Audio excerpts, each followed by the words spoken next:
this money. Okay. Hey guys, welcome back to Auntie Things, here with another episode of Auntie Talks. You know, we talking about money and circulating the black dollar in the community, in the black community. You already know what time it is. We are here with Ashe Vibes, and she's about to teach us some acupuncture pressure points. You know what I'm saying? So a great holistic modality that you can practice by yourself is acupressure. So you don't always have time or perhaps money to go see your acupuncturist. So something that you could do that's useful is apply acupressure to those same acupuncture points as a form of self-care and massage, especially if you want to follow up what they just did in your last treatment. Another benefit of doing acupressure is that it's generally a little bit more painless. And it's easier to use for somebody who doesn't have a lot of experience because it's fairly safe. Okay, so you have a lot of acupuncture points all around your body. You have 12 main channels and 8 extraordinary channels, and they're all points along your body that allow that energy to be accessed. So different points generally do different things. And there's quite a bit on the hands, the feet, the trunk, and a lot on the skull and the back as well. So one point that you can practice on yourself is known as Li4. So one way that you can find this point is by taking the nub right here as the last finger joint, and then the space where you feel both of those other 2 fingers connecting. Halfway in between is a sensitive point that usually when you apply pressure, it's very sensitive. A lot of people use this point naturally when they have a headache or when they're stressed. Some people go to massage these points. And something that you find about these acupressure points is that some of them are very intuitive, meaning that we kind of go to massage these points already when we're feeling especially like pain or irritability or even headaches. So another point that you can use that's used often is called PC6. A lot of people don't like to get this point needled because it's on the wrist and it's very sensitive. So this is another point that's really good for acupressure because it's less sensitive. So what you can do is about 2 finger breaths up, you're gonna feel a space between 2 tendons. And some people have a big space, some people don't have a lot of space. Sometimes the tendons are very tight. But you can massage in between those 2 tendons or just apply a little bit of pressure. And this could be used to help with palpitations. It can be used to help with insomnia. It can be used to help with anxiety. And it's a very good tonifying point when it comes to disturbances that we might have emotionally. So 2 other points that you could use that's really good for knee pain are called the cow's nose. And it's because it has these 2 little spaces over your knee that looks just like a cow's nose. And it's 2 depressions right under the patella. So you can massage on both sides in the dips. And you can apply vigorous pressure. I like acupressure points on the knees because my knees be hurt. Like, you know, girl, knees be hurt. This is one that I'm writing mental notes because I need this all the time. So another point that you could use on the leg is known as stomach 36 or Zhu Swan Li. And the reason why we use this point almost in every treatment. I don't know why. It's like every treatment that we do for somebody, we know it can be enhanced if we use this point. This is just a good vigor enhancing point, like a vitality point. And it's called 3-foot mile in Chinese. So essentially what that means is that people believe that if you're walking and you're tired and you massage this point, it gives you the strength to walk another 3 miles. So it's a really good point to keep you going. So one way that we could find it is when we locate the cow's nose, you're gonna feel a bone right underneath. And if you just go over that bone, you're gonna feel a tender depression. Another way some people find this is by following the tibia all the way up until you are stopped by the bone. And it's right over that muscle. And when you locate this point, you can massage vigorously, whatever is comfortable for you, And I like to massage this point, honestly, for like 30 seconds to a minute. This is also one of my favorite points to needle on myself when I'm doing regular acupuncture as well. So those are 4 awesome points that people could start with. Points that are on the feet and legs, hands, and wrists are very powerful, and they're known to provide an even more powerful treatment than some points that are actually on the trunk of the body. So it's very useful to have this. It could help with pain, it could help with stress, and it's just a nice way to practice self-care for yourself, especially if you practice self-massage already, or you could practice it on your partner, anybody that you want, and it's just like a really good way to unwind, something that you could do all night if you want, every night if you want. So. And if I'm correct, you have these on your site, right? I do. I have the rose quartz wands and I have the jade wands. I like using crystals because it has crystals will always add that energetic factor when it comes to working with your patients. They work with far infrared therapy, so I always like to use crystal wands. This shit lit, y'all. Ooh, wait, I can't curse. Can you beep it up? And that concludes our demo. Thank you so much. And we're going to talk a little bit about business. So, we are back after a short intermission for commercials. Sponsored by all black businesses. Shout out to Girl Next Door. Shout out to House of Mac. All that good stuff. Anyways, with another business owner, here we have Ashe Vibes. She just gave us, a little demo of what she does. But other than that, she's also has her own line of holistic beauty products. So tell me a little bit more about what you do, ma'am. Hello, my name is Leah. I'm the CEO of Ashe Vibes. Ashe Vibes is a holistic self-care website where I essentially provide other women and men with tools that can be used to enhance our own lifestyle well-being. So a lot of what my products come with is information of how to make this manifest for yourself as well, whether it's crystal therapy, whether it's herbal medicine, natural beauty, using the natural elements around you to enhance your own well-being and being able to do it in a space that's comfortable for you. And that's why I provide a lot of resources, the products, the tutorials, DIYs, blog posts, and like information for people to understand, and not just buy, if that makes sense. Exactly what we need in the community. So I want to ask you a few questions. Hi, Jade. Okay, Jade. You got your spotlight. Okay, we can keep going. Show me.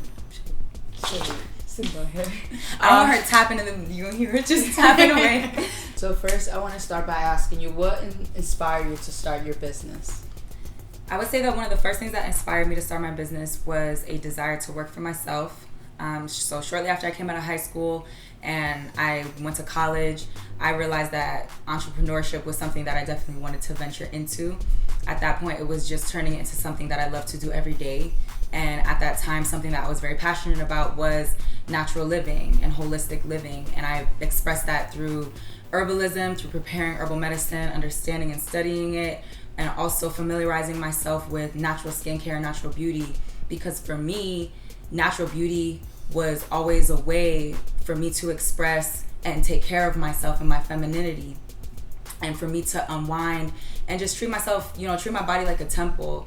And I wanted products that allowed me to do that, like raw, real, natural. And when it came to the holistic products around me or other natural beauty products, I was very picky myself. So I started making things for myself with the ingredients that I wanted, just real and organic, no fragrance, just essential oils. And so I started making it for myself. I would of course share it with the people around me as just a form of love, and it definitely quickly became something that I wanted to share with other people and began to monetize with, so that I could do something that I loved and something that was going to be beneficial to the people around me. I feel that. And as a business owner, what were one of the biggest challenges you faced when you first started your business? I would say that the biggest challenge was financial management. I feel that maybe this is just me, but I kind of feel in general that there's a sense of financial incompetence when it comes to young people, and we're not taught on an academic level how to make money and better manage money. It was easy to make money, and it was so hard to keep it. So that was one of the biggest challenges, was practicing that sense of self-discipline. I will say, as far as other challenges went, I feel like being an entrepreneur and starting a business manifests your best and worst qualities. That's something that I definitely see with myself. My best qualities, ambition, creativity, all those things came to the surface. But my other poor qualities, like doubt or impatience, jealousy or judgment, competition, quickly came to the surface. So it's like, through my business, I had to correct a lot of things about myself, while also giving myself a lot of praise about the things that come natural to me, that allow me to help myself and the people around me, good attributes about myself. That's a very beautiful point on like how your business teaches you how to be a better person, especially when you're doing stuff that deals with like self-care. So I'm glad that it was able to play, a important role, like developing, Ashe vibes. And the human being is very complex being, and I'm just amazed every day. What you do is very, like, I applaud you for what you do, because it's like, who is out here worrying about the pressure, and especially as humans, like, people be stressed, and it's like, there's people that take their time to learn about releasing pressure and points in the body that could help heal, and I think that's a beautiful thing. Like, I never would have thought of that if I would never met you. To be honest, it's crazy, because this form of medicine is so old. It's like, it's so old and it's so well preserved. To think that people were doing this in China for about 5,000 years, maybe more. Like, we have 5,000 years of not just historical implications, but written evidence. People making materia medicas that were written like 2,000 years ago, and I have the translated version in English. So it's very well preserved medicine, and it's something that people need to have access to, because I know we all grew up on, Vicks and fucking petroleum jelly right on your chest. But there's power in home remedies, because it's old, ancient medicine, and natural medicine is, in its foundation, ecological medicine, and it always will be. That's what we need. That's why holistic health will always be the way.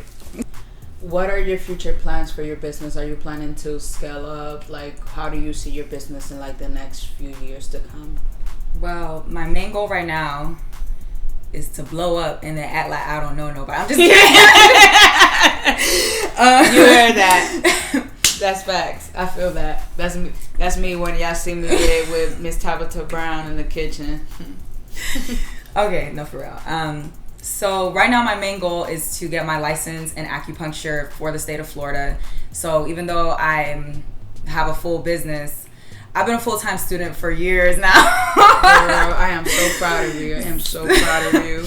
So I have 1 year left in school to pursue my master in Oriental medicine, and then from there I will take my Florida boards, become a certified acupuncturist. Yeah, I already know how like my girl. That's why we here. You know what I'm saying? And from there, I would like to see where my path takes me, since at that point I'll actually be able to practice Oriental medicine, which is something I've wanted to do for a long time. As far as business endeavors, I certainly foresee having some sort of holistic center, something that is a combination of where you can receive treatment, but also provides a space where classes can be held, workshops, we could do yoga, that the whole place is just a vibe and a healing space for people to come. And I've also found some interest in getting into treatment of substance abuse. So having some sort of rehabilitation program, an IOP that incorporates holistic acupuncture, I think would be awesome, as I think it's very important for us to shift our gears with how we look at drug addiction. So when it comes to scaling up my business, I definitely want to scale. But when I think about scaling, I don't really foresee the products that I have being sold at Whole Foods or at Walmart or even on Amazon, because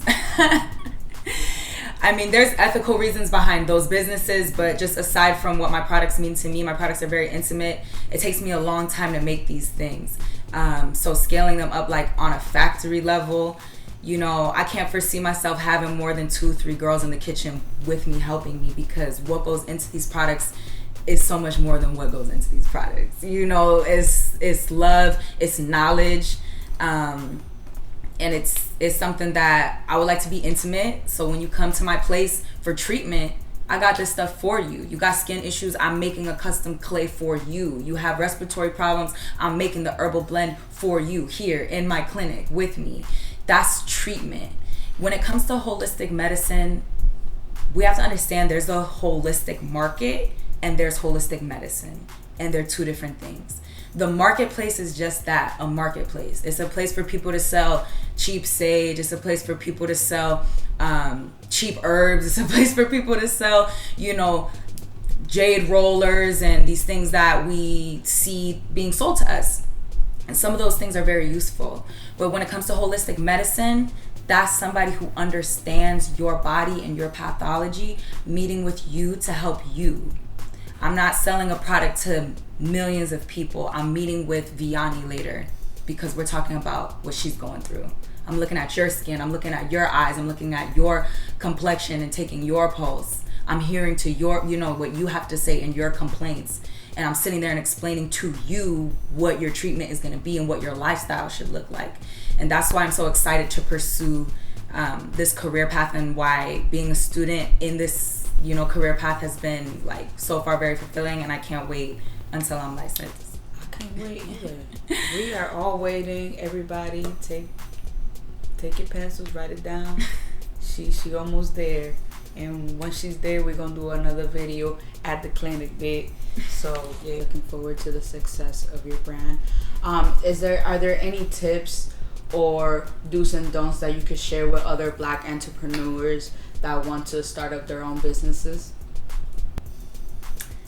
Okay, yeah, tips, do's and don'ts. So be careful who you go into business with. There's a lot of people that are really great friends, and sometimes when you go into business, the vision isn't the same, the amount of work that can be put in isn't the same. A lot of the things don't work out as a good business relationship. So seek people who are going to make good business relationship partners.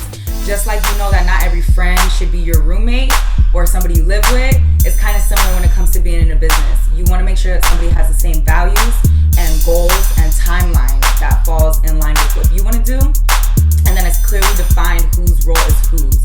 Because you could start a business by yourself, like I did with Ashe, but there are some business plans that do require a team, and knowing who your team is going to be is very important. I do a lot of collaborations. Even though I'm a one-woman show, I have a whole community of people that I work with collaborations, with photo shoots, with vending, events. It's a lot of things that go on. So knowing who you want to work with, making sure that they have values that fall in line with yours is very, very important, especially when you start branching out.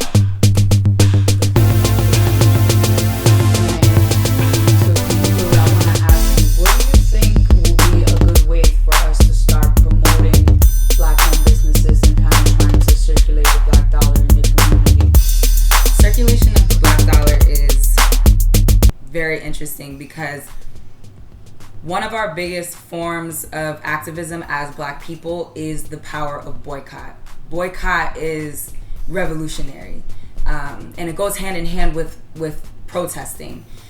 When we control our dollar, we're allowed strength, right? We can pay for upward mobility, and there's certain, as of right now, limitations to supporting Black business, right? Say that I want to pay my electricity to a Black business. There's only FPL. So there are certain monopolies that lie over us that we need people to break those barriers, because I could buy Black-owned clothes and Black-owned makeup and Black-owned food as I should with every opportunity that I have. But there's the boundaries of who my complex is owned by, who my house is owned by, where my biggest bills go to remain white with very little access to pay it to Black hands, if that makes sense. So what we can do is spend every dollar that we possibly can with Black people, understanding the importance of a Black marketplace, while also maintaining a good competitive, relationship between all of us, collaborations, accessibility, and all those things in mind. But one of the conversations we need to start having is, how are we going to expand to where my biggest bills are going to someone Black? Meaning my housing, my utilities, basically my standards for living, And I think combining the way that we're going to break through that with also spending every other dollar I have with Black-owned businesses is really what's going to create that sense of power, with Black and brown people. That was a beautiful answer. And you know what? With everything that's going on, I've been thinking about certain things like that, and you really answered that very beautifully, because we need everybody across the board, scientists, coders, everything. So if you are out there and you are a person of color, go learn a great skill and let's get this money. Thank you, Ashe, for being here with me. Thank you for being part of this series, and thank you for being a Black-owned business. Let's take over the world, sis. Thank you guys for watching. If you like this video, give it a thumbs up, subscribe, and show your auntie some love. You know what it is. We'll do a tea time. Tea with Chi. Tea with Chi. Where the cup at? Where the cup at? Can we put the cup in the shop? Yeah. Please, let's put the cup in the shop. That cup, I love marketing. Look at this. Look at this Ashe Vibes cup. This is how you drink your tea in style. I love it. So fucking cute. So cute. Anyways. So, what inspired you to... What inspired... It's okay, girl. What inspired you to start just flashed in my head. Cut. So...